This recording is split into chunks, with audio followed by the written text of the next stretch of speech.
안녕하세요. 2022학년도 3월 고1 전국연합학력평가 해설을 맡은 EBS 장재혁입니다. 자, 총평을 함께한 친구들 1부에 맞이하게 된다는 거 여러분 굉장히 많은 기대를 가지고 있을 거라고 생각을 합니다. 쉽지 않은 시험이었기 때문에 여러분이 틀린 문제도 과연 내가 어떤 점에 착각을 해서 틀렸을까, 그다음에 맞은 문제 같은 경우에도 내가 제대로 풀어서 이 정답에 접근했는가를 우리 친구들이 반드시 확인해 나가야 되지 않나라는 생각을 하게 됩니다. 자, 1부에서는요 저와 함께 화법과 작문에 해당하는 문제, 즉 1번부터 10번까지 문제를 함께 풀어보고 그 다음에 문법에 해당하는 문제 일부를 살펴보도록 할 겁니다. 앞서 이야기했던 것처럼 여러분이 앞으로 수많은 학력평가 혹은 모의고사를 만나게 될 거거든요. 그런 모의고사를 만나게 됐을 때 각각의 주제 영역과 관련해서 어떻게 접근하는 것이 좋을까 저와 함께 꼼꼼하게 살핀다는 생각으로 하나하나 문제들을 해결해 나가보도록 할게요. 자, 제일 먼저 뭐부터 볼 거냐? 우리 화법의 첫 세트를 살펴보도록 할 겁니다. 첫 세트는요 1번부터 3번까지의 문제 세트입니다.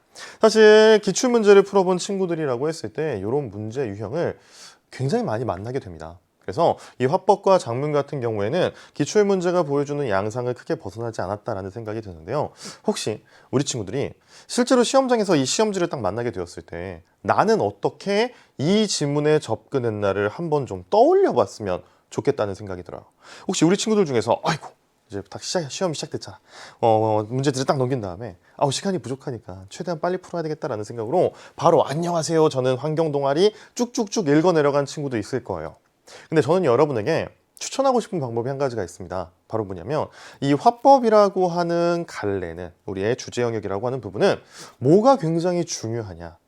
담화의 유형이라고 하는 것이 매우 중요해요. 우리가 실제로 만나게 되는 게 일정한 말하기 상황이거든. 이 말하기 상황이 유형별로 봤을 때 어떤 것에 해당하는가를 여러분이 미리 확인해 준다면 뭐가 가능해지느냐?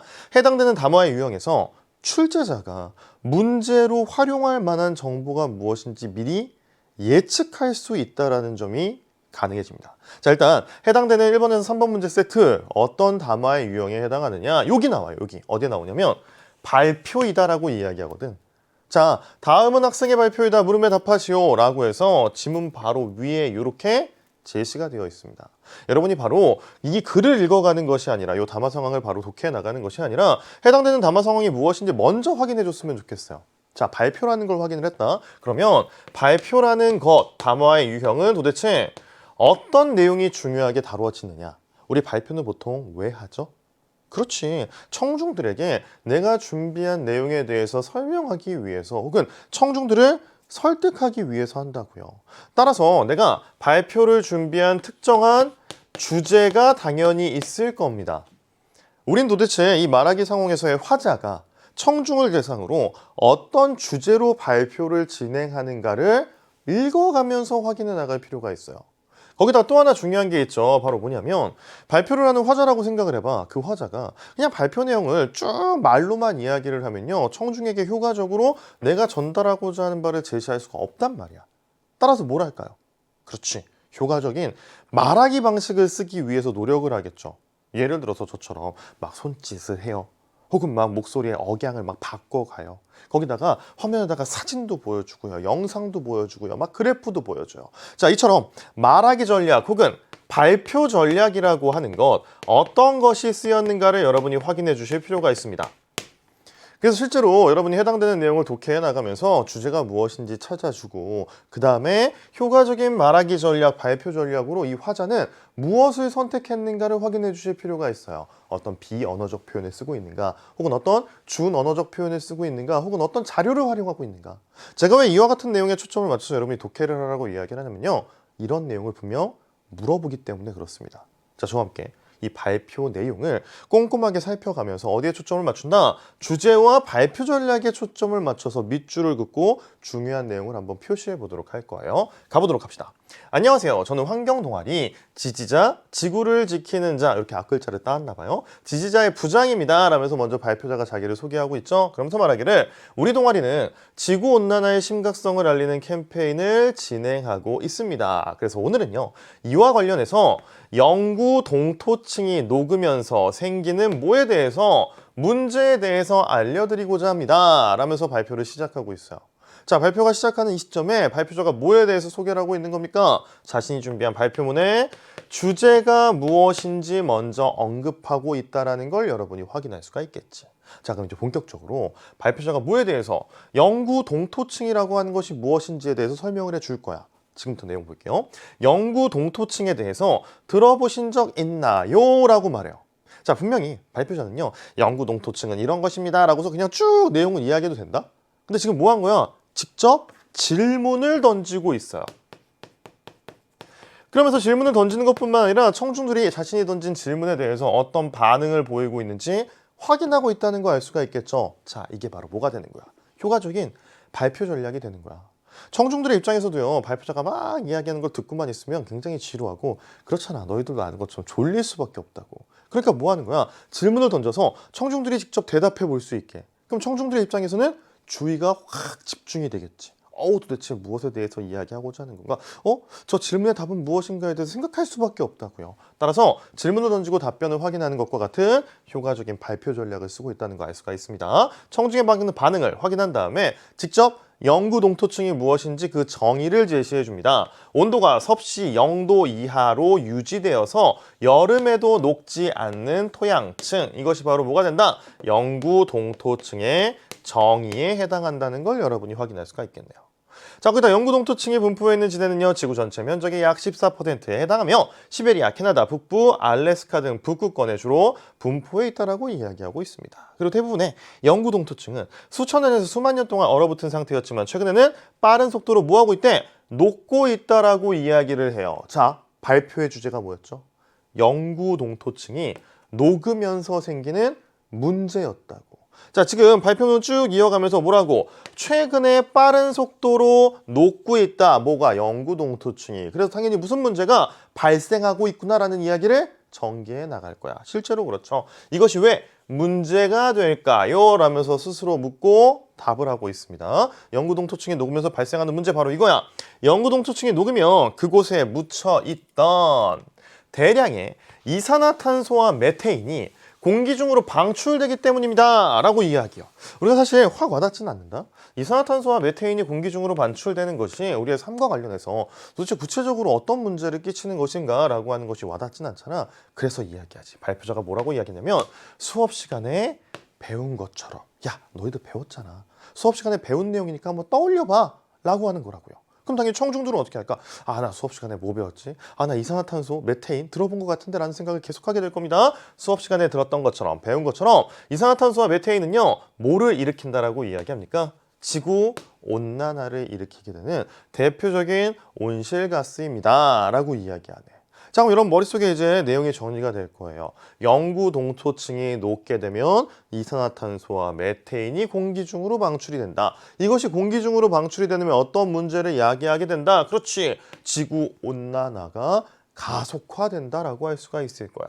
그래서 과학자들이 이야기를 하지, 영구 동토층에 묻혀있는 탄소의 양이, 대기 중에 존재하는 탄소의 양의 2배에 이를 것으로 추정하고 있어요. 영구 동토층이 녹게 되면 어마어마한 탄소가 방출이 되는 거야. 거기다가 메테인은 방출되는 양이 상대적으로 적긴 하지만 지구 온난화에 끼치는 영향은 이산화탄소의 20배 이상이라고 합니다 라고 이야기하네요. 엄청 악영향을 미칠 거라는 거 짐작할 수가 있겠죠. 그리고 나서 발표자가 자료를 준비했네요. 첫 번째 제시한 자료, 이건 도대체 무엇일지 살펴줘야 됩니다. 보시는 자료에서 왼쪽 그래프를 제시했어요. 영구 동토층이 녹지 않고 유지되는 지역의 그래프, 오른쪽 그래프, 그래프 2개를 제시했네. 영구 동토층이 급격히 녹고 있는 지역의 온실가스 농도를 나타냅니다 라면서 2개의 그래프를 딱 하고 제시해줬다. 그러면서 그 그래프가 의미하는 바를 설명해 줍니다. 왼쪽의 경우 이산화탄소나 메테인과 같은 온실가스 방출량이 미미하지만 오른쪽에는 이들 가스의 방출량이 급격히 증가한 것을 확인할 수 있습니다 라고 이야기하네요. 자, 지금 제시하고 있는 기억 자료, 요 자료가 의미하는 바를 여러분이 잘 정리해 줘야 될 거야. 왜? 밑줄이 들어가 있는 곳에서 확인할 수 있는 것처럼 분명 문제에서 물어볼 것이며 발표자가 직접 준비한 이런 자료는 필요해라는 생각, 즉 발표 전략에 해당한다고 할 수가 있겠죠. 자, 기억 자료가 의미하는 바 무엇인지 한번 다시 생각해 볼게요. 2개의 그래프를 제시했습니다. 이 2개의 그래프가 가지고 있는 의미를 확인할 수가 있을 것 같은데 어떤 것을 알 수가 있느냐? 바로 영구 동토층이 높고 있는 지역과 그렇지 않은 지역을 보여주는 것이죠. 영구 동토층이 높게 된다면 어떤 일이 발생한다라고 이야기를 하는 거야? 온실가스 방출량이 어마어마하게 증가한다라는 걸 보여주는 바로 그래프의 내용이 될 거야. 그냥 말로 쭉 이렇게 메테인과 이산화탄소라고 하는 것 얼마나 커다란 영향을 미치는지 아니? 라고 말하는 것보다 자료를 제시해 준다면 훨씬 더 청중들의 입장에서는 어머 진짜 그런가 봐 라고 생각하게 될 거라고요. 따라서 이와 관련된 내용 여러분 잘 정리해야지 문제를 풀 수가 있는 겁니다. 이어가 보도록 할게요. 자, 이어서 보실 자료는 이라고 이야기하면서 2007년부터 2010년에 북극권의 연평균 기온을 지구 전체의 연평균 기온과 비교한 그래프를 한 가지 더 제시하고 있습니다. 자, 그래프 자료가 기억도 그래프고 니은도 그래프라는 거 알 수가 있는데 기억 그래프와 니은 그래프가 가지고 있는 내용상의 차이는 여러분이 확실히 구분해낼 수 있어야 될 거야. 붉은 선과 파란 선 모두 기온이 상승하고 있음을 보여주게 되는데 북극권의 연평균 기온을 나타내는 붉은 선이 더 가파르게 올라가는 것에 주목할 필요가 있다 라고 이야기해요. 이런 추세로 북극권의 기온이 상승하게 되면 그곳에 분포하게 되는 영구 동토층이 빠르게 녹아서 처음 해보신 오른쪽 그래프와 같은 상황이 어떻게 된다? 가속화된다라고 이야기하고 있습니다. 자, 그러면 이 니은 자료가 의미하는 바도 간단하게 정리해 놓을 필요가 있겠죠. 여러분의 머릿속이 됐든 아니면 여백이 됐든. 니은 자료가 의미하는 건 바로 무엇이냐? 북극권의 연평균 기온이 어떻게 변하고 있는지를 보여주는 거야. 자, 우리 앞서서 발표의 초반부를 보게 되면요. 이 영구 동토층이라고 하는 것이 주로 어디에? 시베리아, 캐나다 북부, 그 다음에 알래스카 등의 북극권에 주로 분포해 있다라고 이야기를 했어요. 근데 이 북극권의 연평균 기온의 변화가 어떻게 일어난다라고 이야기합니까? 매우 가파르게 올라가고 있다라고 이야기해. 자, 그러면 북극권에 많이 분포하고 있는 영구 동토층은 더 빨리 녹게 될 거야. 더 빨리 녹는다라고 한다면 아까 봤던 기억 자료랑 연결이 될 수가 있겠죠. 더 많은 온실가스가 어떻게 방출이 될 수밖에 없다고요. 그래서 우리는 항상 유의해야 된다라고 이야기를 하는 것이 발표자의 의도가 아닌가라는 생각이 듭니다. 자, 그리고 발표의 마지막으로 가볼게요.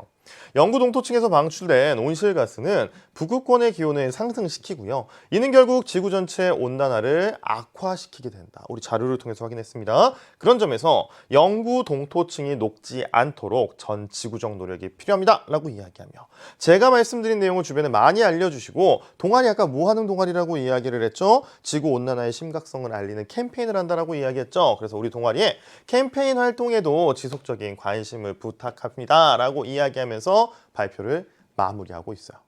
자, 저와 함께 발표문 하나를 확인했습니다. 싹 확인했는데 어디에 초점을 맞췄니? 발표 주제는 무엇이며 이 발표 주제를 효과적으로 전달하기 위해서 어떤 전략을 쓰고 있는가에 초점을 맞춰서 지문의 내용을 분석했어요. 자, 그럼 이제 뭐 하면 될까?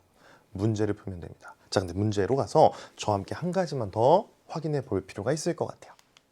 자, 먼저 1번 문제를 볼 거야. 위 발표에 대한 설명으로 적절하지 않은 것이라고 하는 문제가 되는데 여러분 세트에 걸려있는 1번부터 3번 문제까지를 먼저 간단하게 살피고 나서 실제로 답을 한번 찾아보도록 할 거예요.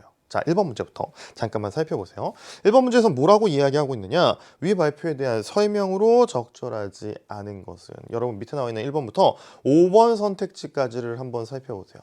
1번부터 5번 선택지까지를 살펴보게 되면 뭘 확인할 수가 있습니까? 이 내용들이 전부 다 뭐가 되는 거야? 실제로 발표자가 발표라고 하는 말하기 활동에 임하면서 어떤 말하기 방식을 썼는가에 대한 이야기가 되겠죠. 용어의 뜻을 설명했는가? 질문을 했는가? 학습 경험을 언급했는가? 선택지에 나와 있는 내용이 실제로 발표자가 행한 말하기 방식을 묻고 있는 내용이 되는 거야. 거기다가 2번 문제 잠깐만 봐봐. 여러분이 풀었던 문제지를 보게 되면 2번에서 발표자가 기억과 니은을 활용한 방식에 대한 설명으로 가장 적절한 것은 이라고 이야기해요. 자료에 대해서 묻고 있는 거죠. 그 다음 3번 보세요. 3번에서 뭐에 대해서 이야기합니까? 발표를 들은 학생들, 달리 표현하면 청중들이 될 거야. 청중들의 반응을 묻고 있는 문제가 출제가 되었어요. 자, 제가 1번부터 3번 문제까지를 왜 먼저 살피고 있느냐? 우리가 아까 지문을 분석할 때는 담화의 유형에 초점을 맞춰서 어떤 내용을 좀 더 유심히 봐야 될지 확인을 했다. 지금 문제를 풀 거잖아. 화법 파트에서 가장 많이 나오는 문제의 유형은 뭐가 되느냐? 발표 등과 같은 말하기 활동을 하기 위해서는요, 먼저 뭐 할까요? 계획을 당연히 할 거야. 그 다음 이 계획을 바탕으로 해서 실제 말하기 활동이 이루어지겠죠. 그리고 실제 이 말하기 활동을 뭐 할 수 있을까? 평가를 할 수가 있을 거야. 요 일련의 과정을 여러분이 기억해 준다면 출제되는 문제 유형을 어느 정도 예측해 볼 수가 있을 겁니다. 자주 나오는 문제 유형이 뭐냐면 계획을 이렇게 했는데 실제 말하기 활동에 반영되었는지 대응하는 문제. 그 다음 또 많이 나오는 문제 유형이 실제 말하기 활동을 분석하면서 어떤 말하기 방식을 썼는가를 묻는 문제 혹은 어떤 자료를 활용했는가를 묻는 문제. 2번 문제가 되겠죠. 그 다음에 3번. 평가와 관련된 이야기. 평가 누가 할 수 있을까요? 실제로 말하기 활동을 한 사람이 스스로를 평가할 수도 있을 거야. 하지만 말하기 활동을 실제로 경험한 들은 청중들이 평가를 할 수도 있겠죠. 이게 가장 자주 나오는 문제 유형이에요. 따라서 여러분이 문제 유형이 뭔지도 머릿속으로 기억을 하고 예상을 하고 있다면 시험장에서 절대 당황하지 않을 거란 이야기입니다. 알겠죠? 화법 파트에서 자주 나오는 문제 유형 2번 3월 학평을 통해서 여러분 다시 한번 확인하고 넘어간다고 생각하셔야 돼요. 자, 그럼 이제 진짜 본격적으로 답을 한번 찾아보도록 합시다. 위 발표에 대한 설명으로 적절하지 않은 것을 고르는 문제가 됩니다. 1번. 용어의 뜻을 설명하면서 청중의 이해를 돕고 있다. 자, 설명 대상이 뭐였죠? 발표 주제가 영구 동토층이라고 하는 것에 대해서 발표하는 거였어요. 당연히 청중들이 영구 동토층이라고 하는 것이 생소할 것이기 때문에 발표자가 뭐였습니까? 해당되는 개념에 대해서 정의를 내리고 있죠. 온도가 섭씨 0도 이하로 유지되어서 여름에도 녹지 않는 토양층을 말한다. 1번 맞는 이야기가 되겠네. 자, 그럼 2번 질문을 하면서 청중이 발표에 집중하도록 하고 있다. 그렇죠. 들어보신 적 있나요? 라고 질문을 던지고 반응도 확인하고 있습니다. 2번도 적절.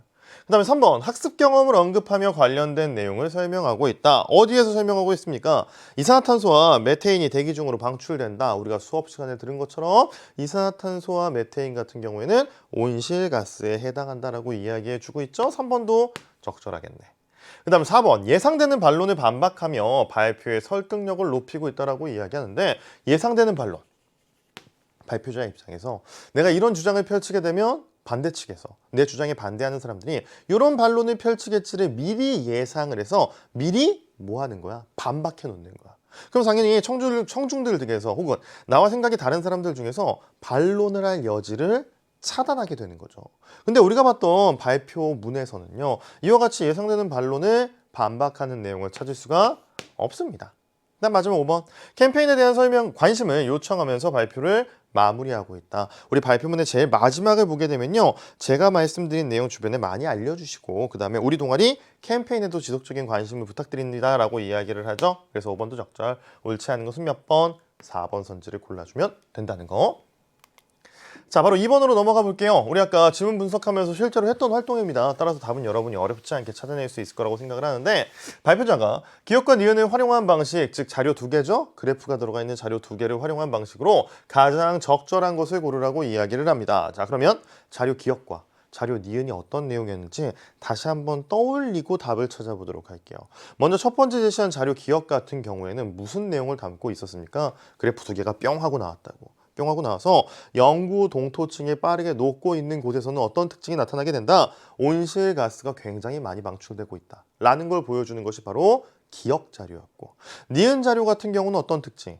북극권에 연평균 기온이 가파르게 올라가고 있다. 따라서 북극권에 많이 존재하게 되는 영구 동토층이 더 빠르게 녹게 될 것이고 그러면 온실가스가 더 많이 방출되고 지구온난화가 가속화될 것이다라는 걸 보여주게 되는 자료가 니은이었다는 거 여러분 기억을 할 거야. 1번부터 볼게요. 기억을 활용해가지고 영구 동토층이 녹는 원인을 제시하고 니은을 활용해가지고 해당 원인의 소멸 과정을 보여주었다라고 이야기해요. 자, 기억에서 영구 동토층이 녹는 원인을 제시하고 있지 않죠. 빠르게 녹는 지역에서 온실가스가 많이 나온다는 이야기를 하고 있지. 그 다음 니은을 활용해서 해당 원인, 앞에서 제시한 녹는 원인의 소멸 과정을 보여주고 있습니까? 이것도 아니네. 1번 옳지 않고. 자, 2번 기억을 활용해서 영구 동토층이 생성된 과정 제시하고 있습니까? 과정에 대한 언급 자체를 하고 있지 않고요. 니은을 활용해서 해당 과정의 발생 원인 당연히 보여주고 있지도 않고요. 그 다음 3번 기억을 활용해서 영구 동토층이 녹는 속도의 차이를 보여주고 니은을 활용해서 그 차이를 줄이기 위한 방안을 제시하였다. 자, 영구 동토층이 녹고 있는 곳과 안 녹고 있는 곳에서 온실가스가 얼마만큼 차이가 나는가를 보여주는 게 기억이라고요. 속도의 차이를 보여주지 않아. 거기다가 니은에서 속도의 차이 기억에서 보여주지도 않았는데 그 차이를 줄이기 위한 방안을 제시하고 있는 것도 아닌 게 되겠지. 그 다음 4번.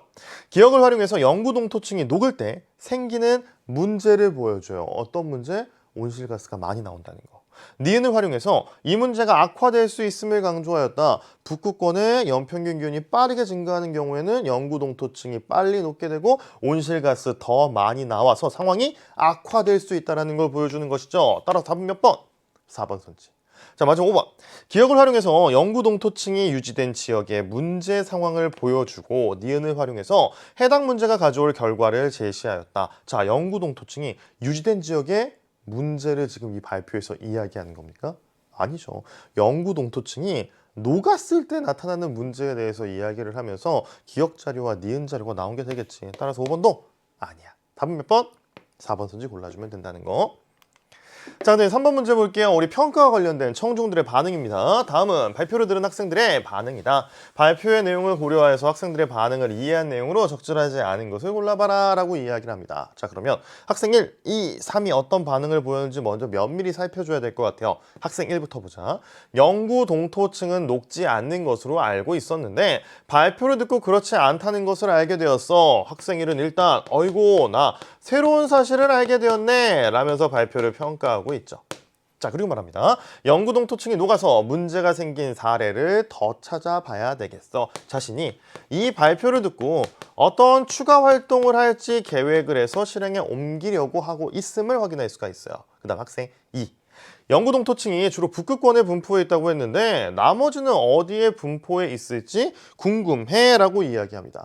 발표를 듣고 발표 안에 포함되어 있지 않은 내용에 대해서 일종의 궁금증을 갖게 된 학생 2의 모습을 확인할 수가 있어. 그 다음에 발표에서 참조한 자료의 출처를 물어봐야겠어 라고 이야기합니다. 자, 지금 여기서 중요한 키워드 하나가 등장을 하게 돼요. 바로 뭐냐면 신뢰성이라고 하는 용어가 등장하게 됩니다. 신뢰성은 말 그대로 뭐가 되느냐? 믿을 수 있느냐? 자, 우린 보통 어떤 경우에 해당되는 내용을 믿을 수 있다라고 이야기하냐면 근거가 명확할 때, 그 다음 어떤 자료를 근거로 들었다라고 했을 때는 해당되는 자료가 출처가 분명할 때, 그리고 그 출처를 믿을 만한가를 여러분이 확인해주면 해당되는 자료 혹은 그 자료를 근거로 하고 있는 주장 자체를 어떻게 한다? 신뢰할 수 있게 된다고요. 자, 지금 학생이가 이야기한 게 참조한 자료 출처 물어봐야 되겠다, 신뢰성에 대해서 판단을 해봐야 되겠어, 평가를 해봐야 되겠어 라고 하는 학생 2의 생각을 확인할 수가 있는 거죠. 그 다음 학생 3. 영구동토층이 녹는 문제의 심각성을 알리자는 캠페인 취지에 동의해. 인근 학교와 지역사회에 이 문제에 대해서 어떻게 공유할지 생각해 봐야겠어 라고 이야기를 해요. 자, 학생 3 같은 경우에도 자신이 어떤 추가 활동을 할 것인지에 대해서 그 방법과 관련해 고민을 하고 있음을 확인할 수가 있습니다. 자, 그럼 이와 관련해서 이제 선택지를 분석해 보도록 합시다. 1번. 학생 1은요, 발표 내용을 듣고 알게 된 정보를 통해 기존의 지식을 수정하고 있다라고 하네요. 새로운 사실을 알게 됐죠. 기존의 지식은 나 녹지 않는 것으로 알고 있었는데 녹을 수도 있구나라는 걸 알게 된 거야. 1번 적절합니다. 자, 그다음 2번 학생 2는 발표자가 언급하지 않은 발표 내용에 대해서 궁금증을 드러내고 있다. 나머진 어디에 분포하고 있지? 궁금증 드러내고 있네. 그 다음 3번 학생 3은 발표 내용을 수용하면서 주변에 알릴 방법을 고민하고 있다. 그렇죠. 자신도 동의해 라고 이야기하면서 주변 인근 학교와 지역사회에 어떻게 알릴 것인가 고민하고 있습니다. 자, 그 다음 4번 학생 1과 학생 3은 발표 내용과 관련하여서 추가적인 활동을 계획하고 있다. 학생 1 같은 경우도 추가 활동 나 더 찾아봐야 되겠어. 학생 3 같은 경우도 어떻게 공유할지 생각해 봐야겠어. 그 다음 5번 갑니다. 학생 2와 학생 3은요. 발표에 활용된 정보가 출처가 언급되지 않았음을 지적하고 있다. 자, 출처에 대해서 지적하고 있는 건 누굽니까? 학생 2만 지적하고 있네. 학생 3까지 해당 사항 없습니다. 옳지 않은 것은 몇 번? 답은 5번 선지가 된다는 거. 자, 이렇게 해서 저와 함께 일단 첫 세트를 풀어봤어요. 아마 어렵지 않게 여러분이 풀어냈을 거라고 생각을 하는데 다 맞췄다고 그냥 넘어가는 것이 아니라 이 화법 파트를 구체적으로 어떻게 접근해야 되는가 다시 한번 확인하는 계기로 삼았으면 좋겠습니다.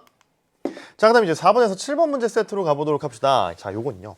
이제 화법과 작문이라 그랬죠. 우리가 화작이 연계된 세트, 함께 통합된 세트라고 이야기할 수가 있을 것 같아요. 왜냐? 가를 봐봐. 교직 편집부 학생들이 나눈 뭐래? 대화다. 자, 요거는 화법이죠. 그 다음에 나를 볼게요. 이를 바탕으로 학생이 작성한 글이야 초고, 따라서 화법과 작문이 한 세트로 융합되어 있다라고 우리 친구들이 생각하면 될 것 같습니다. 자, 그럼 먼저 대화 상황을 살펴보도록 할 거야. 화법이기 때문에 당연히 뭐에 초점을 맞춘다? 담화의 유형에 초점을 맞춘다. 대화라고 이야기했죠. 그럼 대화의 주제는 당연히 무엇인지 확인해야 되는데, 이 대화라고 하는 게 여러분들 실제로 친구들과 해보겠지만, 대화가 우리가 흔히 이야기하는 그 친교적인 목적, 오늘 뭐 했어? 우리 주말에 어디 놀러 갈까? 이런 내용이 담길 수도 있지만요, 이 대화라고 하는 담화의 유형 속에 어떤 문제에 대한 해결 방안을 논의하는 거, 우리가 흔히 토의라고 이야기하죠. 토의의 성격이 매우 강한 대화가 있을 수 있습니다. 우리가 지금 보고 있는 가가 바로 그와 같은 특징을 가지고 있다고 할 수가 있겠는데요. 학생 1이 말하는 것부터 한번 보도록 할게요. 지난번에 우리가 청소년 SNS 이용 실태와 청소년의 심리적 특성을 관련지어서 뭐 하기로? 교지에 글을 쓰기로 했어. 그래서 조사해온 내용이 있다라고 한다면 우리 이야기해보자 라면서 말을 하고 있어요. 자, 지금 담화의 상황에서 우리 뭐 하는 겁니까? 대화의 상황에서 회의를 진행하고 있는 겁니다. 그리고 회의 주제가 무엇인지 누가 학생 1이 먼저 언급하고 있다는 거 알 수가 있겠죠? 교지에 실을 글을 위해 조사해온 내용을 함께 공유하자라고 하는 회의가 이루어지고 있는 대화 상황임을 여러분이 판단해 주시면 될 것 같아요. 자, 먼저 학생이가 준비한 내용 봅시다. 내가 본 자료에는요, 청소년의 SNS의 이용 시간이 타 연령대의 이용 시간보다 길다고 나와 있었어. 즉 자신은 자료를 찾았음을, 이용 시간과 관련된 자료를 찾았음을 확인할 수가 있고요. 학생 3이 이야기합니다. 학생 3은요, 논문을 봤대요. 내가 본 논문에서는 SNS 이용 시간이 길어지는 경향을 심리적 측면과 연결지어서 설명하고 있었다라고 이야기합니다. 사람들이 SNS를 반복적으로 오래 이용하다 보면요, 그 안에 있는 정보를 놓칠 수 있다거나 사람들과 연결되지 못하고 고립될 수 있다는 불안을 느끼기 쉽다고 해. 그리고 이때 느끼는 불안을 포모 증후군이라고 부른다 라면서 자신이 논문을 통해서 조사한 내용들을 친구들에게 알려주고 있어요. 자, 그럼 당연히 이 논문과 관련된 내용들을 접하는 학생 1과 학생 2 같은 경우에는 뭐가 궁금증이 생길 수밖에 없다고. 사실 우리들도 그렇잖아요. 쭉 읽어가다가 이 포모 증후군이라는 거 나 처음 들어보는데 이게 도대체 뭐지? 라는 생각을 할 수밖에 없습니다. 그래서인지 학생 1이 묻고 있죠. SNS를 이용하다 보면 고립될 수 있다는 불안을 느끼기 쉽다는 거지. 근데 포모라고 하는 말에 대해서 쉽게 설명해 줄래? 라고 이야기해. 추가 설명을 요구하고 있습니다. 학생 3이 추가 설명을 해줘요. 자, 뭐냐면 상품을 살 때 매진이 임박했다고 하면 나만 놓칠까봐 불안해지잖아. 이런 소비자의 불안감을 이용하는 판매 전략이 바로 뭐가 된다? 포모라고 한다. 그래서 다른 친구들이 생소할 수 있는 포모가 무엇인지 그 정의를 먼저 제시해주고, 자신이 조사한 내용이 우리의 주제와 어떻게 연관이 있는지 설명을 이어가고 있습니다. 자, 그런데 SNS가 널리 사용되면서 정보 수집이나 인간관계 맺기에서 뒤처질까봐 불안해하는 사람들이 많아지게 되었고, 이와 같은 불안 심리를 뭐라고 이야기한다? 포모 증후군이라고 부르게 된 것이다 라고 이야기해주고 있어요. 자, 추가되는 설명을 들은 학생이가 반응을 보입니다. 뭐라고 이야기하냐면 그런데 포모 증후군이 청소년의 심리적 특성과 무슨 상관이 있어? 라고 이야기해주고 있어요. 자, 지금 이들이 논의하는 회의의 주제가 무엇인지 우리가 다시 한번 확인해 볼 필요가 있겠죠. SNS 이용 실태와 청소년의 심리적 특성을 관련지어서 글을 쓰고자 하는 거라고요. 자, 지금 포모 증후군에 대한 이야기 설명이 쭉 나오는데 이게 도대체 우리가 쓰고자 하는 글과 어떤 점에서 관련이 있는가 당연히 궁금해질 수밖에 없습니다. 자, 이해된 학생 3이 이야기를 해요. 내 생각에도 포모 증후군을 설명하는 요인 중에서 아까 두 가지가 있었죠. 정보 수집, 인간관계 맺기. 그 중에서 정보 수집과 관련된 부분은 청소년과 거리가 먼 것 같아. 하지만 무엇? 인간관계 맺기와 관련된 부분은 청소년들이 다른 세대에 비해서 이 또래 집단, 또래의 관계를 중시하는 무엇과 심리적인 성향과 관련이 있어. 따라서 우리가 쓰게 될 교지의 글에 자료가 될 만한 자격을 갖추고 있다는 거죠. 또래 관계를 중요하게 생각하기 때문에 SNS에 수시로 접속해서 교류해서 소외되지 않으려 노력하고 그만큼 많은 시간을 SNS에 이용하는데 쓸 수밖에 없어. 그런데 또래 관계를 중시하는 걸 넘어서 관계가 멀어질 걸 심하게 불안해한다면 이건 뭘 의심해 봐야 된다? 포모 증후군을 의심해 봐야 하는 거지 라고 말하고 있어요. 그래서 자신이 본 논문의 내용이 자신들이 만들어갈 교지의 내용과 이런 점에서 관련이 있다는 걸 매우 논리적으로 설명해내고 있다는 걸 알 수가 있습니다. 자, 그래서 이제 학생들이 딱 듣자마자 그렇구나 라고 다 반응을 보이죠. 우리 그래서 청소년의 SNS 이용 시간이 긴 것을 무엇과 연관지어서 포모 증후군에서 인간관계 맺기와 관련지어서 설명하는 것이 좋겠다라면서 이야기하고 있어요. 실제로 이와 같은 연관성을 확인할 수가 있잖아. 왜 이용 시간이 길까? 왜 SNS를 많이 할까? 인간관계 맺기에서 다른 또래들과 어떻게 관계가 멀어질까 봐 불안해하면서 더 많은 시간을 SNS를 이용하고 있다라고 설명할 수가 있겠네. 자, 이와 관련해 학생들에게 먼저 제안할 내용이 있다면 이야기해보자 라고 말하고 있어요. 자, 학생들에게 어떤 제안할 만한 것이 있는가 학생들이 하나씩 이야기를 합니다. 자, 학생 3이 먼저 이야기해요. SNS 과다 사용의 문제를 다룬 논문에 따르면 심리적 문제를 해결할 때 자신이 어떤 상태에 있는가에 대해서 먼저 확인해 보는 것이 좋다라고 이야기를 합니다. 뭐라고 하냐면요. 자신이 내가 과연 이 심리가 불안한 것인가? 내가 과연 마음속으로 초조해하지 않는가? 등과 관련해서 그와 같은 기분을 먼저 스스로 바라보는 거, 반성하면서 성찰해보는 것이 중요하다고 어디에서 논문에서 이야기해줬다라고 말하고 있어요. 자, 그러면서 이야기합니다. SNS를 이용하면서 불안한 기분을 느낀다면 경각심을 갖고 자기 자신을 성찰해보자라고 제안하자. 자, 지금 어떤 내용을 하고 있죠?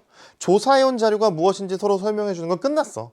그 다음 교지에 학생들에게 제안할 만한 것이 있는가에 대해서 각자의 의견을 이야기하고 있는 거거든요. 자, 지금 성찰해보자 라고 하는 것이 바로 뭐가 되는 거야? 제안 1이 되는 거야. 학생들에게 이런 걸 제안해보자. 자, 그럼 학생 2가 이야기합니다. 청소년기의 포모 증후군이 또래 관계를 중시하는 성향과 관련된다는 점에서 친구를 SNS에서가 아닌 어디에서 일상생활에서 직접 만나자라고 제안하자. 두 번째 제안이 등장을 하네요. 친구는 어떻게 일상생활에서 얼굴을 맞대고 사귀는 거 그게 훨씬 더 즐거운 일이야 라고 하는 걸 제안해보자라고 이야기해주고 있습니다. 자, 그럼 학생 3. 청소년기의 특성에 대해서 뭐가 전문가의 견해도 필요할 것 같아 라고 이야기해요. 자, 여기서 중요한 거 요건 제안이 아니야. 뭐야? 청소년기 특성에 대해서 전문가의 견해, 즉 보충할 내용이죠. 독자인 다른 학생들에게 우리 교지니까 다른 학생들이 이제 독자가 되면 친구들이 독자가 되는 거 아니야? 그 독자에게 제안하는 것이 아니라 우리가 교지에 쓸 글과 관련해서 어떤 내용이 보충, 보완되면 좋을지에 대한 이야기를 학생 3이 하고 있음을 알 수가 있습니다. 좋은 의견이야. 그랬을 때 필요한 자료는 어디 가서 도서관에서 같이 찾아보자 라고 이야기하면서 일단 대화 상황이 마무리되고 있어요. 자, 이와 같은 대화를 바탕으로 해서 뭘 작성했다는 거야? 실제로 학생이 글을 썼다는 겁니다. 교지의 글이 완성이 되었는데, 자, 여기서 여러분, 이 일련의 상황들을 약간 다르게 표현해봐. 어떻게 표현할 수가 있을까?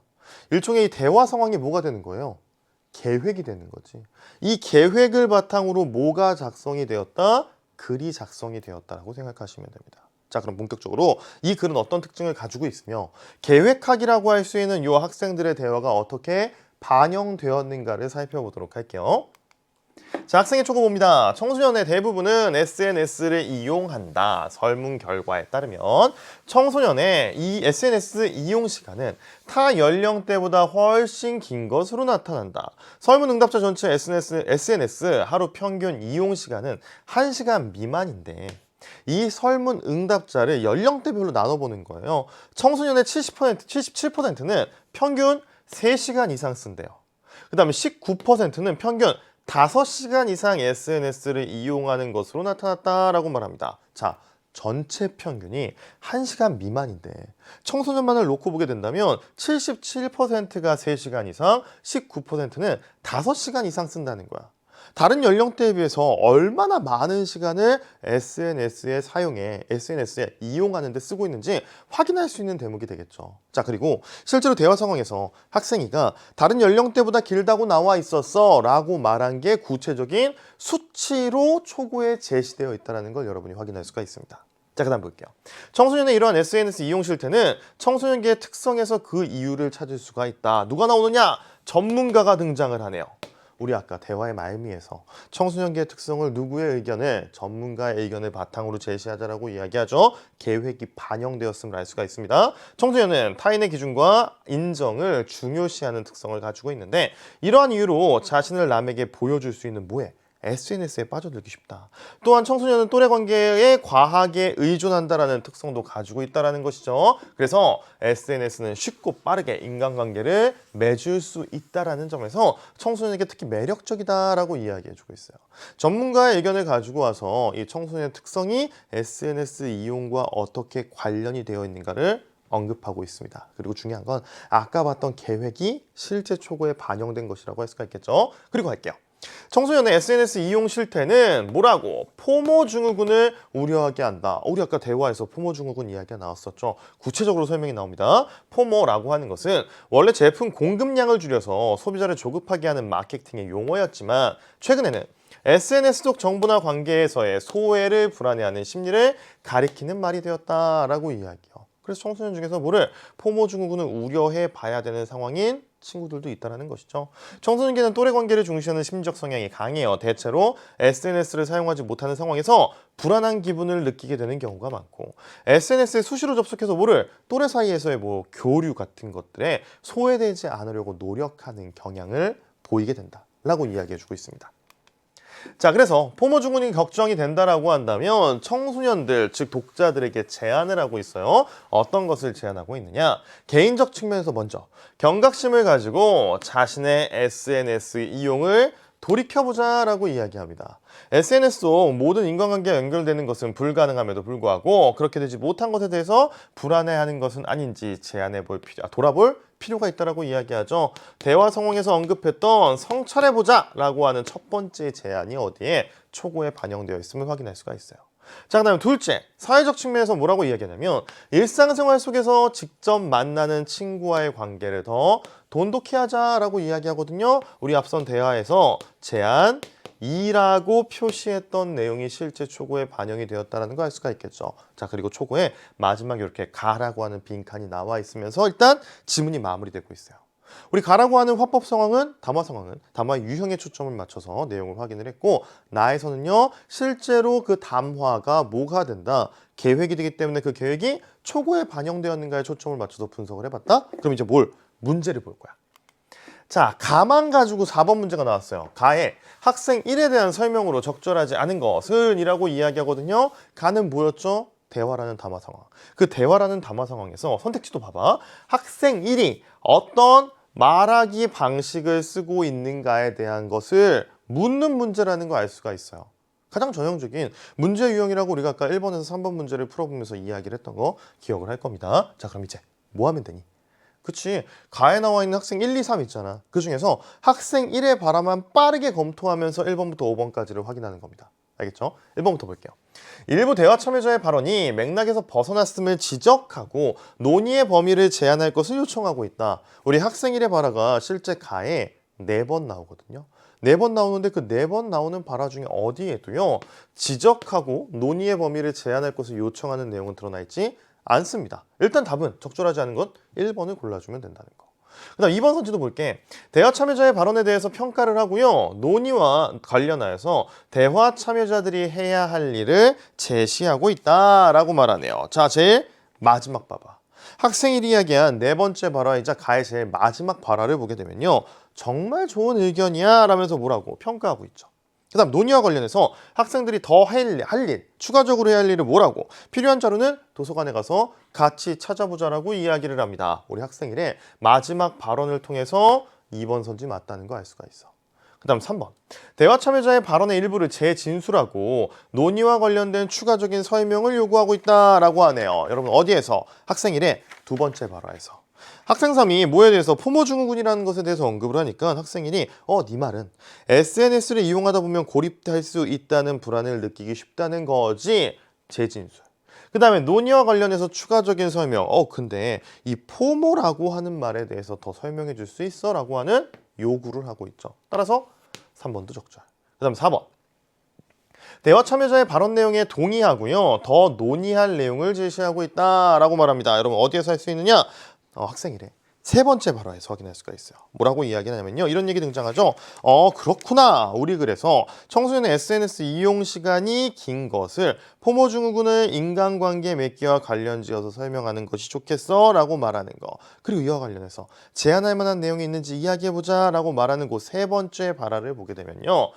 다른 참여자의 발언 내용에 동의도 하고 있고요. 그 다음에 더 논의할 내용, 제안해 볼 만한 것이 무엇인지 이야기해보자라고 말하고 있죠. 따라서 4번도 적절. 그 다음 마지막 5번. 지난번 대화의 내용을 환기하고요. 이번에 논의할 내용을 밝히고 있다. 어디에서? 학생일의 첫 번째 발화에서 확인할 수가 있습니다. 지난번에 우리 이런 주제를 가지고 교지에 글을 쓰기로 했지. 조사해온 내용에 대해서 이야기해봐. 5번 적절하네. 옳지 않은 건 몇 번? 제일 먼저 봤던 1번 선지가 적절하지 않다라고 판단 가능할 것 같고요. 자, 그다음 이제 5번 문제 갑니다. A와 B에 대해 이해한 내용으로 가장 적절한 것을 고르라고 이야기를 하는데요. 여러분, A와 B는 어디에 들어가 있느냐? 역시 가에 들어가 있어요.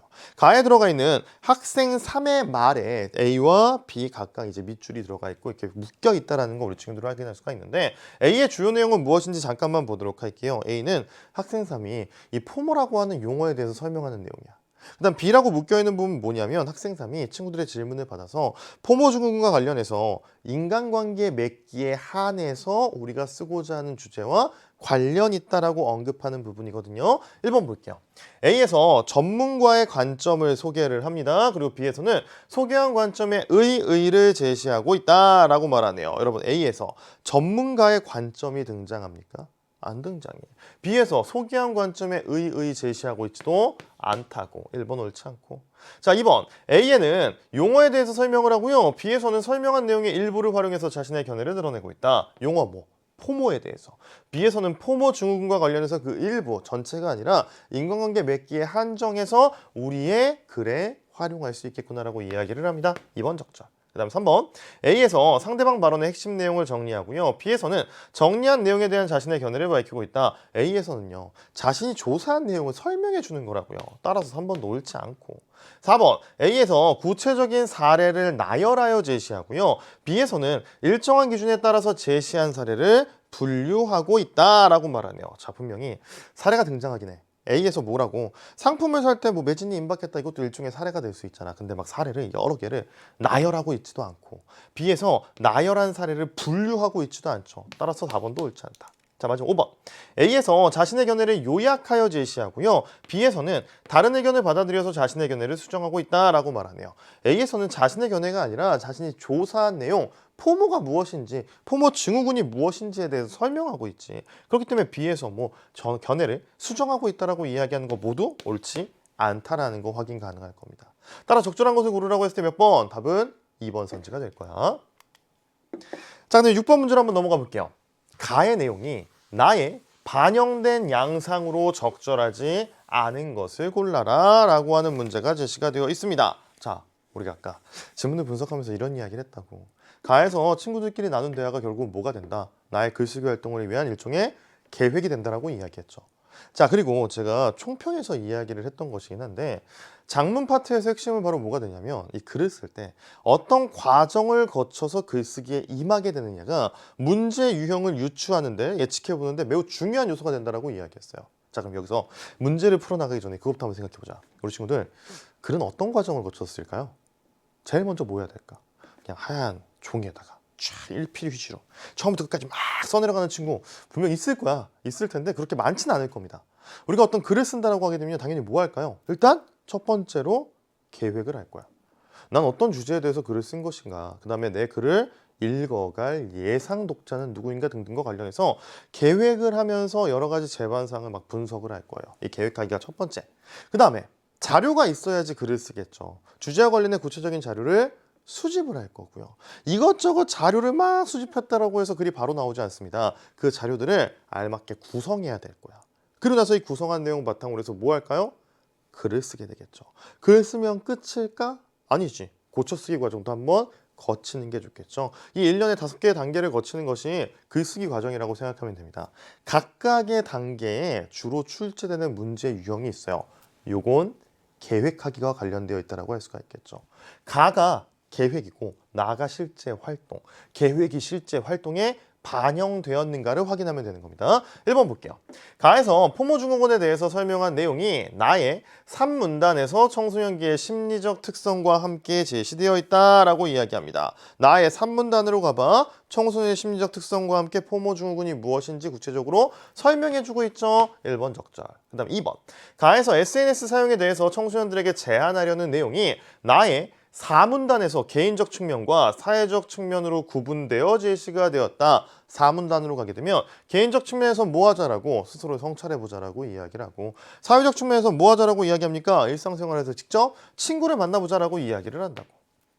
자, 그다음 3번. 가에서 청소년의 SNS 이용 시간과 관련하여 언급한 내용이 나의 1문단에서 설문 결과에 나타난 수치와 함께 구체적으로 제시가 되었다. 가에서는 학생이가 청소년들이 더 많이 이용한다고 하던데? 라고 그쳤다고요. 근데 실제로 글쓰기 활동에서는 구체적인 수치와 함께 첫 단락에 제시가 되어 있다는 거 우리 친구들 같이 확인했습니다. 따라서 한 번 더 적절.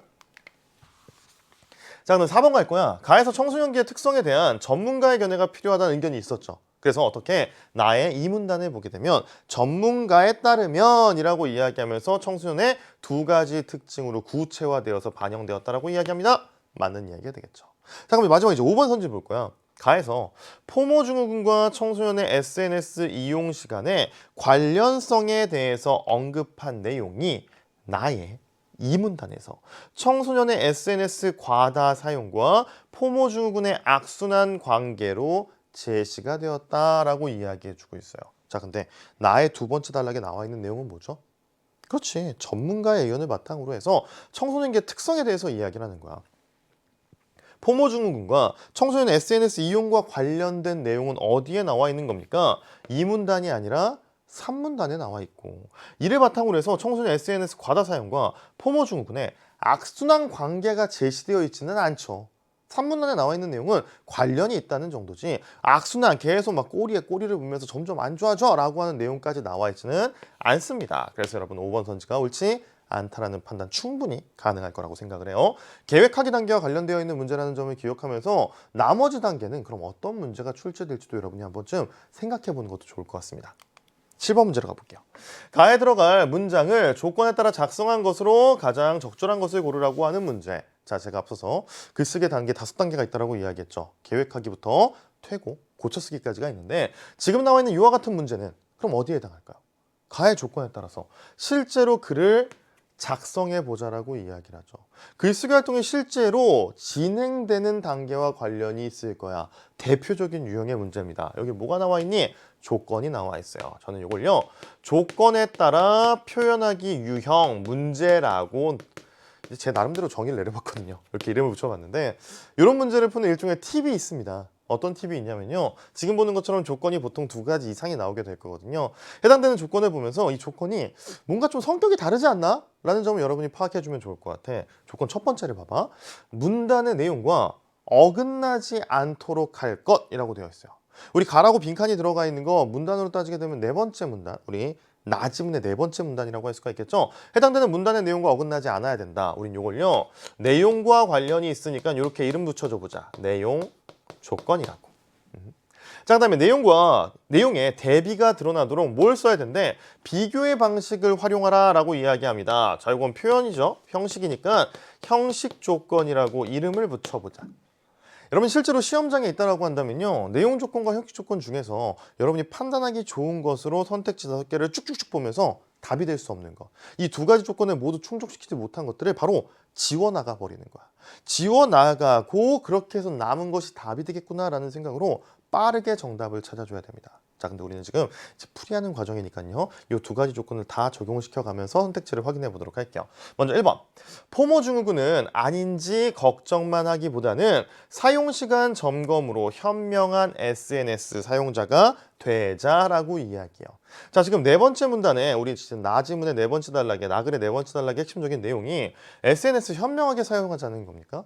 스스로를 성찰해보는 기회를 갖자. 그 다음에 일상생활에서 친구들과 더 즐거운 시간을 보내자라는 거였어요.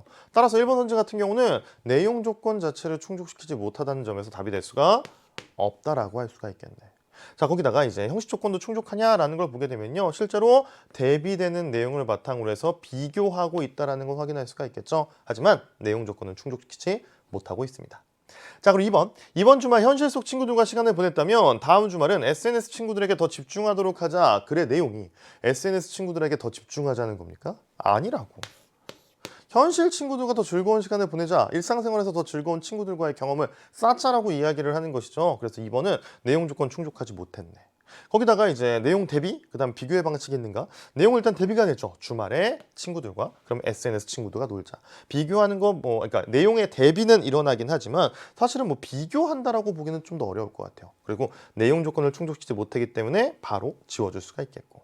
자, 그럼 3번. 내 손을 잡아줄 옆자리 친구만큼 내 마음을 잘 잡아줄 SNS 친구도 소중하다는 것을 잊지 말아야 한다라고 이야기요. 자, SNS 친구도 소중하다는 게 해당되는 글의 주된 내용이었습니까? 아니라고. 내용 조건 충족시키지 못하기 때문에 답이 될 수 없다라고 여러분이 판단하면서 지워주셔야 됩니다. 자, 그럼 4번과 5번 볼게요. SNS 속 친구 목록의 길이에 마음을 쓰기보다는 곁에서 마음을 나누는 몇몇 친구와의 시간을 소중히 여길 필요가 있다라고 이야기해요. 자, 우리 4문단의 내용이 그거였죠. SNS 속에서 모든 친구들과의 관계를 다 갖지 못할 것에 대해서 아쉬워하지 말아라. 현실 속에서 일상생활에서 친구들과 더 소중한 기억을 보내라 라는 이야기였다고요. SNS 속 친구 목록의 길이 이게 많은 친구들과 사귀어야 된다라고 하는 일종의 강박이 될 거잖아. 이거 신경 쓰지 마. 뭐 하자? 현실에서 더 좋은 시간을 보내자. 내용 조건 충족. 거기다가 둘을 비교하고 있다는 거 확인할 수가 있습니다. 답은 4번이 되겠네. 자, 마지막 5번. 일상생활에서 직접 만나는 친구를 SNS 속에서 자주 만나며 연결되지 못하는 불안에서 벗어나 우정의 폭을 넓혀보자라고 이야기해주고 있어요. 사실 5번 선지 같은 경우는 내용 조건을 충족하는가에 대해서 애매하다라고 느끼는 친구들이 있을 거야. 하지만 뭘 보면 형식 조건을 보게 되면요. 비교의 방식을 사용하지 않았다라는 거 여러분 충분히 확인할 수가 있습니다. 그래서 5번 바로 지워줄 수가 있겠네. 답은 몇 번? 4번 선지가 된다고 판단해주면 되는 겁니다. 자, 이제 화작의 마지막 세트로 가보도록 할 거야. 이건 장문 문제라는 거 여러분 알 수가 있겠죠? 장문 상황에 따라서 학생이 쓴 글의 초고이다. 물음에 답하시오 라고 되어 있습니다. 장문 상황 볼게요. 글을 쓰는 목적은 이거야. 독서 감상문을 작성하고자 합니다. 3월의 책인 페스트에 대해서 쓰고자 한대요. 예상 독자는 누구냐면요. 학교의 친구들, 학생들이고요. 글을 쓸 때 고려할 사항은 작품의 특징, 다양한 측면에서 소개하고요. 다른 친구들에게도요. 페스트라고 하는 책을 읽도록 권유를 하자라고 이야기를 합니다. 자, 그러면 실제로 저와 함께 학생의 초고를 살펴보도록 할 텐데요. 자, 도서부 선정 3월의 책은 알베르 까미의 소설 페스트이다. 이 책은 1947년에 발표된 작품으로 오랑이라는 도시가 페스트라고 하는 질병이죠. 이 질병으로 인해서 봉쇄되면서 전염병에 맞서는 다양한 인간을 다룬 소설이다라고 이야기합니다. 간략하게 줄거리를 소개하고 있음을 알 수가 있습니다. 친구들에게 권유를 하기 위해서 너도 읽어봐 라고 하기 위해서는 줄거리가 무엇인지 일단 대강은 알려줘야 되니까. 자, 작가 알베르 까미가 되겠죠. 작가는 사람들이 매일같이 죽어나가는 끔찍한 모습을 매우 담담한 어조로 서술하고 있대요. 자, 그는 작가죠. 오랑에서 머물던 중 수많은 사람들이 전염병으로 죽는 것을 직접 목격을 했고요. 이때의 경험을 작품 속에 사실적으로 담아내었다라고 이야기를 합니다. 작가가 실제로 해당되는 이와 같은 작품 속의 상황을 경험을 했대. 경험이 바로 작품에 녹아있다는 걸 확인할 수 있는 대목이에요. 자, 그리고 페스트의 등장인물에 대해서 간략하게 소개를 해주죠. 전염병의 창궐이라고 하는 비극적 재난 상황을 대응하는 방식 몇 가지, 두 가지 양식으로, 두 가지 유형으로 나눌 수 있다라고 이야기해요. 자, 긍정적인 인물 유형이 있는데 보건대 조직을 지향하는 타루를 비롯해서 의사 리웨, 공무원 그랑, 성직자 파를류, 그다음에 기자 랑베르가 있다라고 이야기하고 이들은 긍정적 인물 유형이잖아. 그래서 동지에도 발휘하고요. 패스트에 걸려서 고통받고 있는 사람들을 도와주는 등장인물들입니다. 자, 반면에 부정적인 인물도 있어요. 코타르는 비극적 재난을 틈타 밀수로 부를 축적하는 이기적인 모습을 보이게 된다는 거. 자, 이렇게 인간들이 동일한 상황에 다른 대처를 보여주게 되잖아. 대조를 통해서 까미는 뭘 이야기하고자 하느냐? 공동체의 어려움을 이겨내기 위해서 구성원들의 뭐가 연대의식이 필요함을 역설했대요. 작품의 주제의식까지 등장인물의 유형을 제시하며 함께 언급하고 있음을 알 수가 있습니다. 자, 그리고 이제 우리 감상문의 마지막 단락입니다.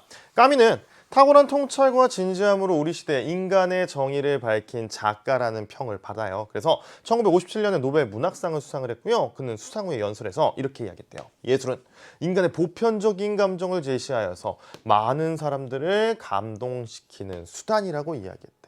까미의 이제 소감이라고 할 수가 있겠죠. 수상소감에서 연설에서 까미가 가지고 있는 이제 예술관을 확인할 수가 있겠지. 예술은 어때야 된다라고 하는 까미의 생각입니다. 작가가 말한 것처럼 페스트는 모두가 공감할 수 있는 현실의 모습과 정서를 표현하고 있고요. 따뜻한 봄이 왔지만 여전히 마음이 춥다면 페스트를 같이 읽어보자. 어려움에 처한 사람이라면 이 책을 읽고 자신의 상황에 대처할 수 있는 실마리를 얻을 수 있을 것이다 라면서 책을 같이 읽어보자는 권유를 제시하며 감상문을 마무리하고 있습니다. 자, 일단 우리가 장문 상황도 같이 확인을 했고요. 해당되는 장문 상황을 바탕으로 해서 작성된 학생들의 초고도 같이 살펴봤어요. 그럼 이제 세트에 걸려있는 문제를 풀 텐데 이 문제 8, 9, 10번 나오겠죠. 어디에 초점을 맞춰야 된다고? 그렇지. 글쓰기 과정 중에서 각각의 문제가 어떤 단계에 해당하는지 여러분 확인해 주셔야 됩니다. 자, 먼저 8번 문제부터 볼게요. 학생의 초고에 나타난 글쓰기 전략 보기에서 모두 골라 바르게 짝지은 것은? 이라고 이야기합니다. 먼저 기억. 페스트를 읽었을 때 효용을 밝히며 읽기를 권유한다라고 이야기해요. 효용이라는 게 뭐냐면 읽으면 뭐가 좋다야. 자, 뭐가 좋다는 내용이 어디에 나오게 됩니까? 제일 마지막. 어려움에 처한 상황이라고 한다면 이 책을 읽으면 뭐래? 상황에 대처할 수 있는 실마리를 얻을 수 있어라는 효용을 밝히고 있죠. 그러면서 같이 책을 읽어보자 라고 이야기하고 있습니다. 자, 니은 페스트의 내용을 개괄하여서 작품의 대강을 파악하도록 한다. 우리 아까 작품의 줄거리에 대한 내용이 감상문의 첫 단락에 나와 있다는 거 확인했습니다. 니은도 적죠. 그다음 디귿 작품의 주요 구절을 인용하면서 페스트를 추천하는 이유를 설명하고 있다. 자, 구절 인용하는 거 우리 아까 감상문 봤는데 없었다고. 리을 다른 책과의 비교를 통해서 뭐가 되는 거야? 페스트가 갖는 독자적인 가치를 강조한다라고 이야기해요. 페스트가 다른 책과 비교해서 어떤 점이 굉장히 좋아라는 내용은 언급하지 않고 있다고요. 따라서 적절한 것을 고르려면 몇 번을? 1번 선지 기억과 니은을 고를 수가 있겠죠. 자, 그리고 이 문제는 어디에 해당하게 될까? 그렇지, 초고에 나타난 글쓰기 전략이니까 어떤 글쓰기 전략을 바탕으로 해서 실제 글쓰기 활동이 이루어졌는가, 실제 글을 작성하는 단계와 관련된 문제라고 할 수가 있겠네. 자, 그 다음에 9번 문제 볼게요. 보기는 윗글을 쓰기 위해 학생이 참고한 자료이다. 학생의 자료 활용 방안에 대한 설명으로 적절하지 않은 것은 발문을 딱 보자마자 실제로 글 쓰기 전에 자료를 수집했을 거야. 수집한 자료를 어떻게 활용했는지 묻는 문제, 아까 글쓰기 단계에 속한다는 거 여러분 확인할 수가 있겠죠? 보기, 기억부터 볼게요. 알베르 까미는요, 프랑스의 소설가, 탁월한 통찰과 진지함으로 우리 시대 인간의 정의를 밝힌 작가라는 평을 받으면서 노벨 문학상을 수상했고요. 주요 작품으로 이방인과 페스트가 있다라고 하는 문학가 사전의 알베르 까미 항목 중에 일부를 실제 글쓰기 활동에 활용을 했답니다. 1번, 기억을 활용해서 작가에 대한 평가를 제시하고 있다라고 이야기해줘요. 실제로 학생의 글을 보게 되면, 학생의 초고를 보게 되면요, 이 까미라고 하는 사람이 뭐래? 우리 학생의 초고 마지막 단락의 첫 문장을 봤을 때 탁월한 통찰과 진지함으로 인간의 정의를 밝혔다라고 하는 내용이 그대로 드러나 있죠. 따라서 활용을 했다라는 거 알 수가 있습니다. 자, 그 다음에 이제 니은과 관련된 내용 볼게요. 제가 보기에 예술이란 고독한 향락이 아닙니다. 이것은 인간의 공통적인 괴로움과 기쁨의 유별난 이미지를 제시함으로써 최대 다수의 사람들을 감동시키는 수단입니다 라고 이야기하는 노벨 문학상 수상 후의 연설입니다. 자, 니은을 활용해서 예술의 필요성에 대한 작가의 인식이 작품 창작의 동기가 되었음을 설명하고 있다. 자, 니은의 2번 선지를 보면서요, 우리 친구들이 학생의 초고에서 분명히 작가가 예술이라고 하는 것은 어때야 되는가에 대한 내용, 작가의 예술관을 확인할 수 있는 내용이 등장하게 되잖아. 그러니까 따라서 2번 선지도 맞는 것 같아 라고 생각하면서 동그라미를 쳤다면 아마 이 9번 문제를 보면서 답이 없네 라는 생각을 했을 겁니다. 이 9번 문제에서 옳지 않은 걸 고르라고 했잖아. 답은 뭐가 되냐면 2번이 적절하지 않아. 왜 그러냐? 니은을 보면서요, 예술의 필요성에 대한 작가의 인식은 확인할 수도 있어. 왜? 예술이라는 걸 작가는 최대 다수의 사람들을 감동시키는 수단이다, 그렇기 때문에 필요하다라고 이야기할 수 있잖아. 근데 이게 작품 창작, 즉 페스트라는 작품을 창작하는 동기가 되었음은 확인할 수도 없고 실제로 학생의 초고에도 드러나 있지 않다고요. 따라서 2번이 옳지 않다라고 여러분 판단해 주셔야 됩니다. 자, 그 다음에 3번 갈게요. 니은을 활용해서 작품의 보편적인 공감을 획득하고 있음을 작가의 예술관과 연결하여서 드러내고 있다. 그렇죠. 인간의 공통적인 괴로움과 기쁨의 유별난 이미지를 제시하는 것이 바로 뭐래? 예술이라고 이야기를 하잖아. 그렇기 때문에 작품이 보편적인 공감을 획득할 수 있다. 획득하고 있음을 제시할 수가 있겠네요. 니은을 활용한다면. 따라서 3번 적절하다라고 볼 수가 있겠고요. 자, 4번 디귿 볼게요. 1941년부터 오랑에서 생활하던 까미 그 지역에 장티푸스가 창궐해서 많은 사람들이 죽어가고 있었다고요. 이 혼란을 목격하고요. 패스트 창작의 영감을 받았다라고 이야기합니다. 자, 디귿을 활용해서 특정 도시가 이 오랑이라는 도시가 되겠죠. 작품 속 공간으로 설정된 배경을 드러내고 있다. 오랑에서 경험한 것 작품 속에 오랑이라는 도시로 그려낸 거야. 적절. 자, 디귿을 활용해서 전염병에 대한 작가의 경험이 작품의 사실성을 갖추는 데 기여하였음을 밝히고 있다. 실제로 경험한 것이 작품 속에 녹아있다라는 것이죠. 그래서 까미의 작품을 보면서 이 패스트를 보면서 뭐라고 평가를 합니까? 사실적으로 담아냈다라고 실제 학생의 초고에서 이야기를 합니다. 5번도 적절. 적절하지 않은 것으로 2번 선지. 자, 그럼 이제 작문의 마지막 문제. 자, 보기는 선생님의 조언에 따라서 A를 수정한 것이다. 선생님이 했을 조언으로 가장 적절한 것을 골라봐라 라고 이야기를 해요. 여러분, A라고 하는 게 본문에 나와 있는 학생의 초고의 두 번째 단락에 해당해요. 두 번째 단락에서 어떤 내용이 나왔냐면 등장인물을 두 가지 유형으로 분류했거든요. 긍정적인 인물들과 부정적인 인물들로 분류를 했다. 근데 그 내용을 지금 보는 보기처럼 바꿨다는 거야. 보기를 한번 보자. 작가는 재난이라는 상황을 부각하기보다 그 속에서 살아가는 인간의 다양한 모습에 주목을 했는데 최전선에서 환자를 치료하는 의사, 그 다음에 타로, 그 다음에 자신의 임무를 수행하는 그랑, 그 다음에 신념과 다르게 돌아가는 현실 속에서 내적 갈등을 하는 성직자, 거기다 오랑에 나와 페스트와 싸우는 기자, 그 다음에 밀수업자 코타 등 다양한 인물들의 모습, 각자의 선택을 한다라고 하는 것을 수정 후에 매우 상세하게 언급하고 있다는 걸 알 수가 있어요. 실제로 앞에서 봤던 A라고 하는 부분에서는 간단하게 두 가지 유형으로 나누고 끝났거든. 근데 그 각각의 인물들의 초점을 맞춰서 작품 속에서 어떠한 사건들과 관련이 있는가, 어떠한 태도를 보여주는가를 매우 상세하게 설명해 놓고 있다는 거 확인할 수가 있습니다. 그리고 말하기를 패스트라는 질병과의 전쟁 속에서 매일 패배하면서도 굴하지 않는 다양한 인간 군상을 통해서 인간은 어떤 존재여야 하는가라고 하는 질문을 던지고 그에 대한 답을 암시하는 작품이 패스트라고 이야기해주고 있어요. 여러분, A와 지금 보는 보기와의 가장 큰 차이점, 단순히 제시되어 있던 인물들이 어떻게 매우 다양하게 제시되어 있다는 거 확인할 수가 있습니다. 이 내용을 바탕으로 해서 이 내용 바탕으로 선생님이 어떤 조언을 했을까를 우리가 추측해보는 거야. 1번 갑니다. 책의 장점만 제시하기보다 단점에 대해서도 언급하고 책에 대한 균형 잡힌 시각을 드러낼 수 있는 내용으로 문단을 마무리하는 게 좋겠어 라고 이야기를 해요. 자, 그러면 어디에? 보기 안에 책의 단점이 나와야 돼. 근데 보기에 책의 단점이 나와 있진 않다고. 그 다음 2번. 인물의 유형을 단순하기보다는 다양한 인물의 모습을 보여주고 뒤 문단에서 언급된 작가의 평가와 자연스럽게 연결될 수 있는 내용으로 문단을 마무리하는 것이 좋겠어. 실제로 보기를 보게 되면 다양한 인물들의 모습이 나타나 있죠. 거기다가 인간은 어때야 되는가 라고 하는 말로 끝맺고 있기 때문에 이어지는 문단과 자연스럽게 연결이 된다고 할 수가 있습니다. 자, 3번. 인물 간 갈등의 원인만 제시하기보다는 갈등의 해소 과정을 보여주고 갈등 상황에 대처할 때 독자가 가져야 할 태도와 마음가짐에 대해서도 언급하면서 문단을 마무리하는 게 좋겠어 라고 이야기해요.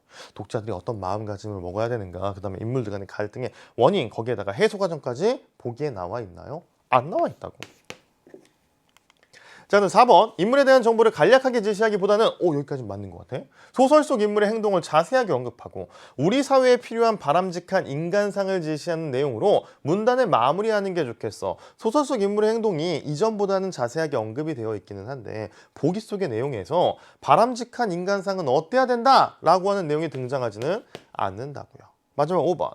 책의 내용을 자세하게 소개하는 대신에 책에서 받은 인상을 간략하게 제시하고 뒷문단에서 언급된 독서 행위의 의미를 이끌어낼 수 있는 내용으로 문단을 마무리하는 게 좋겠다. 수정 전보다 수정 후가 훨씬 더 자세하게 인물들의 모습이 나타나 있다는 거 우리가 확인을 했죠? 따라서 5번도 말이 안 되네.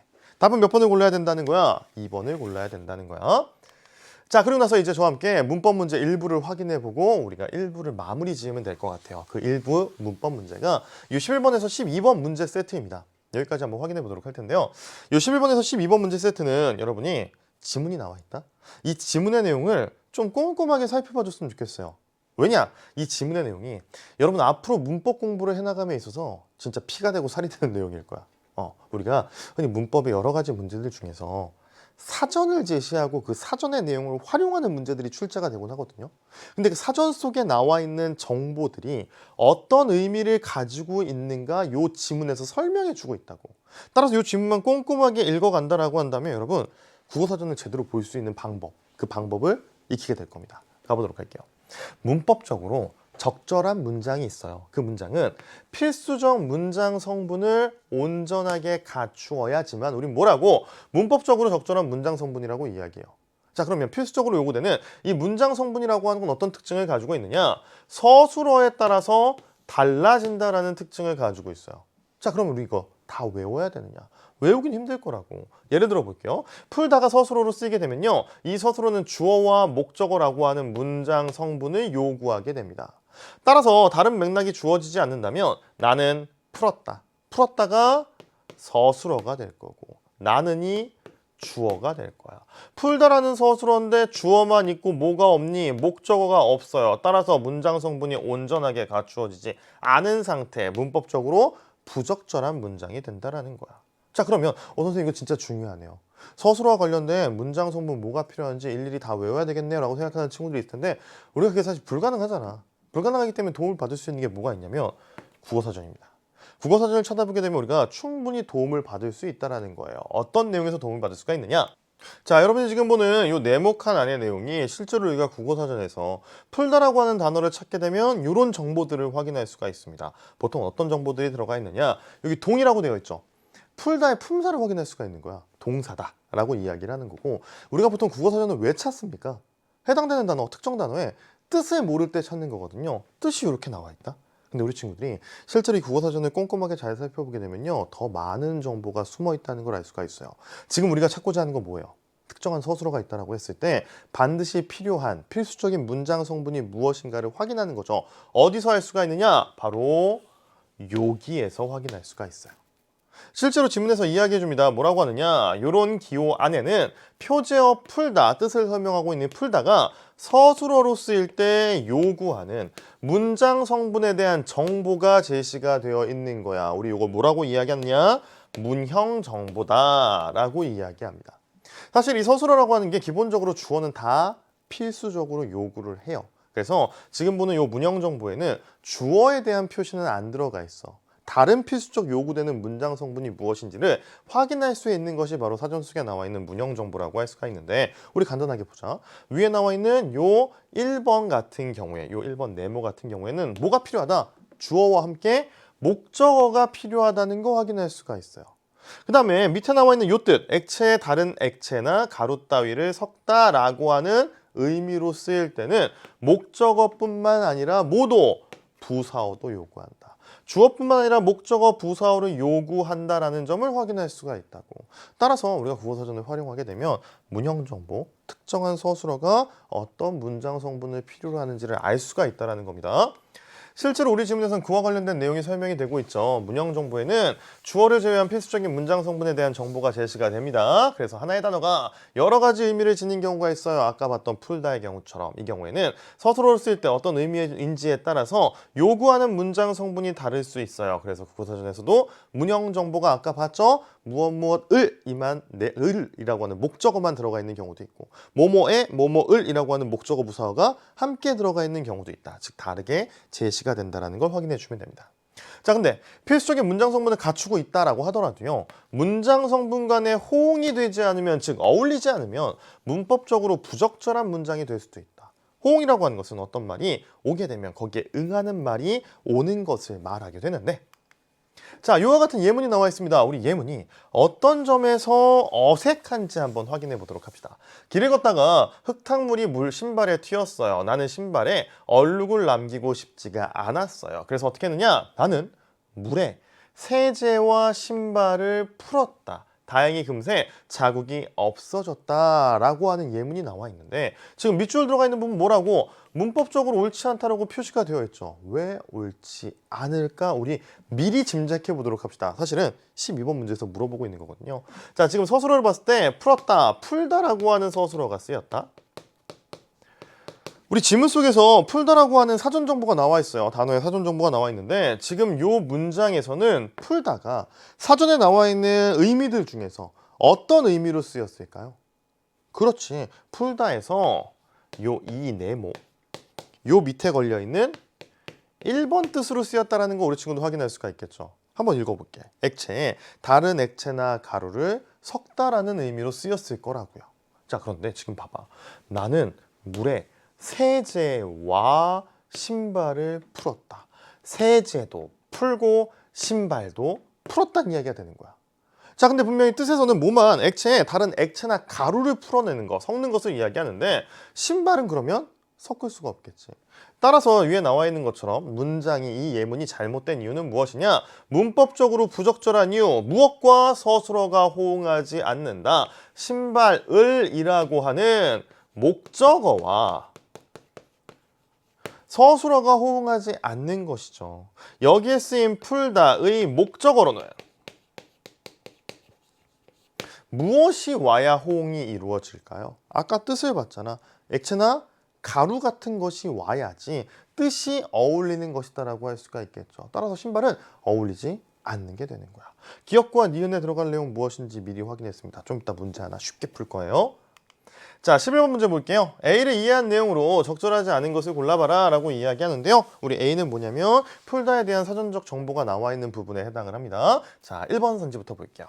자, 의미 두 번째, 이 네모의 1번 의미로 쓰이는 풀다는 부사어를 요구한다. 우리 문형 정보를 통해서 확인할 수가 있죠. 이 1번, 우리 이 네모 1번을 보게 되면 뭐뭐의 뭐뭐을 주어뿐만 아니라 목적어 그 다음에 뭐뭐에 부사어도 요구한다는 거 알 수가 있습니다.